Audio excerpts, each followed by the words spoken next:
Hello friends and enemies. Much to our surprise, this arrived today. We weren't really expecting it because this is where it came from.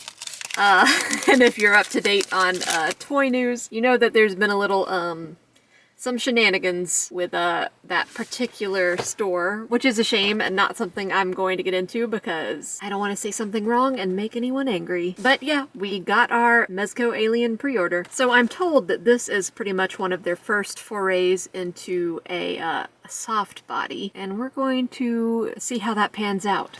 But first, let's look at the box. 112 Collective, Alien, in space, no one can hear you scream. Which I guess is kind of true, but if you're on a spaceship with other people, I think they can hear you scream. Cool alien art on the side. Alien logo, but upside down. Shows everything that you get in the package. Fully loaded film accurate figure featuring an all-new seamless body. And on the bottom, we've got some legal information and some warnings for ages 18 and up. Not a toy for children, intended for adult collectors only. If you give this to a child, they're gonna get chest bursted. Is that the verb? For when a chest burster bursts out of your chest? Chest bursted? Sea burst? So it might be difficult to see because it's definitely difficult to see on my viewfinder because it's mostly black, so all the details are kind of just blending together, but it is very detailed. It does definitely have the feel of person in suit, especially when you compare it to figures like NECA's Alien, which is a little bit more elongated in places, looks a little bit more, well, alien. But you know what? The alien was person in suit. So, I don't have a problem with that. It wasn't a real alien, you guys. Alright, my tea is done. I did not bring it in here because I've been extra clumsy today, and I'm sure I would just knock it over and ruin everything.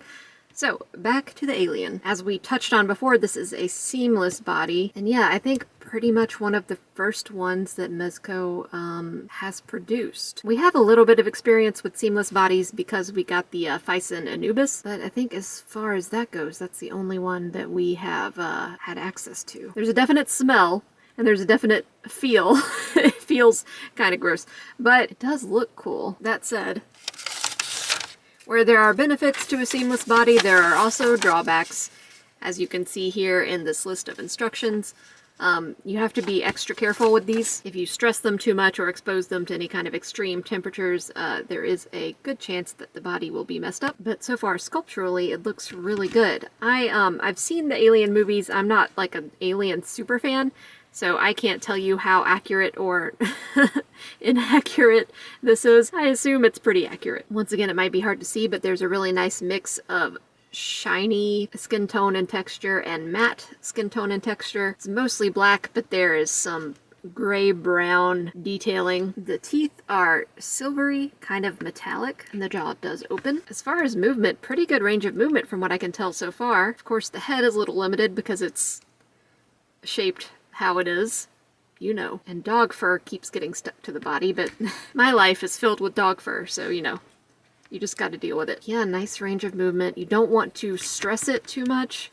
That is also on the instructions. You want to be careful. So this torso piece up here is a hard singular piece. Underneath we've got the seamless flexible body, and these arms are flexible too.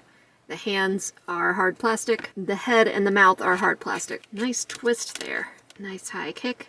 Did the aliens ever high kick? I don't remember that, but I think they should. It does take some adjusting when you're moving it around because if you try to position it in some ways, it doesn't want to move that way, so it'll take some little wiggling for the joint to be positioned accurately to move it the way you want it to go. So don't mess with it too much, don't break it.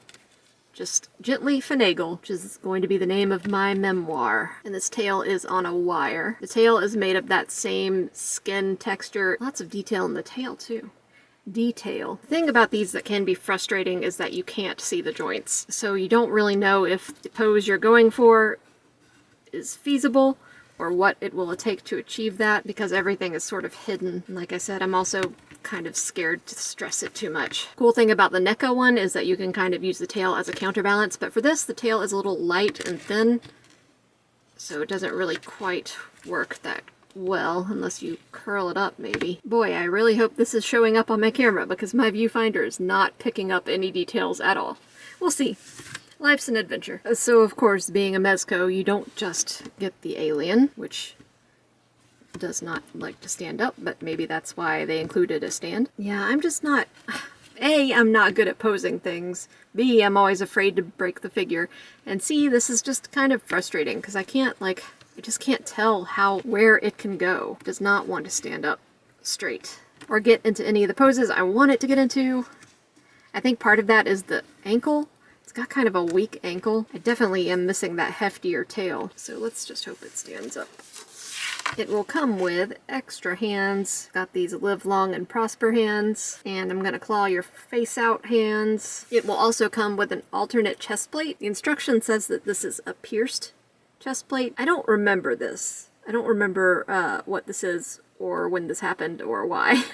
But yeah, I've seen the Alien movies maybe like once each. It will also come with 3 smaller mouths inside its regular mouth. So you've got a closed smaller mouth, an open smaller mouth, and this mouth that is dripping with goo, so acid saliva or whatever. You open its mouth and gently slide it in. There you go. Easy enough. Switching it out is easy too. And I appreciate that because I like to switch out parts on figures, but I don't like it when it is complicated and hard, because my life is complicated and hard enough. So for the chest plate, you should just be able to pop this out.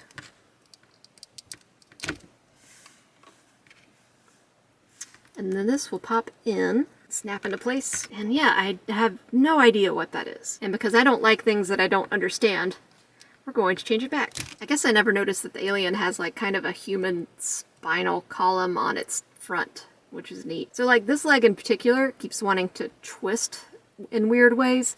Like the internal skeleton of the figure wants to twist in some way, while the kneecap wants to remain in its same place, which is frustrating. Okay. So anyway, that's not all. You get 2 ovomorph eggs, and they are just disgusting to look at, especially the one that's open. You get this like visceral, gooey, fleshy inside, and it's just terrible in the best way. Amazing sculpt and paint work, excellent application of spot gloss, utterly disgusting. But that's not all. You also get these little guys. Who can forget Wormy Boy, Crabby Boy, Crabby Boy again, but this time it's on your face and it kind of looks like a hand. I'm just kidding, I know their names. So you get this chest burster, which is tiny, but also has some great detail on it. Very nicely painted as well. You can see some tiny details on there, some little like spiracles it looks like, segments. It's appropriately bloody looking. And then you've got the classic face hugger. Lots of details on the bottom there as well. And to me, this thing is more alien than alien, because that looks like a person in a suit, which that's what it is, which is fine. But this thing is just bizarro nuts. And then you've got the closed face hugger, so you can wrap it around another figure's head. And these definitely look more like fingers in the closed one, and it's disturbing. There you go, buddy. He's sleeping. And as usual with Mezco, you get a neat base, and you can either keep this peg in and peg in the foot onto the base, have it stand that way, or you can punch this out, put this rod in, and attach it that way. And a little bag to put all your stuff in, which I appreciate.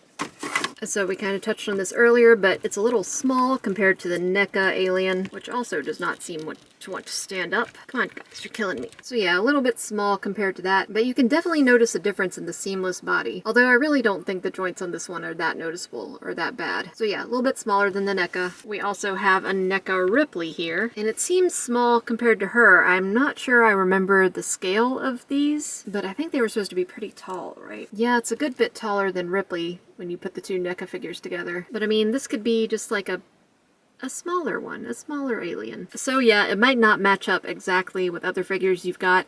And I think even if Mezco releases more 112 Collective Alien series that are the human characters, this might still be kind of small. He's just a little guy. They share custody of the facehugger and have to switch out every weekend who gets to take care of it.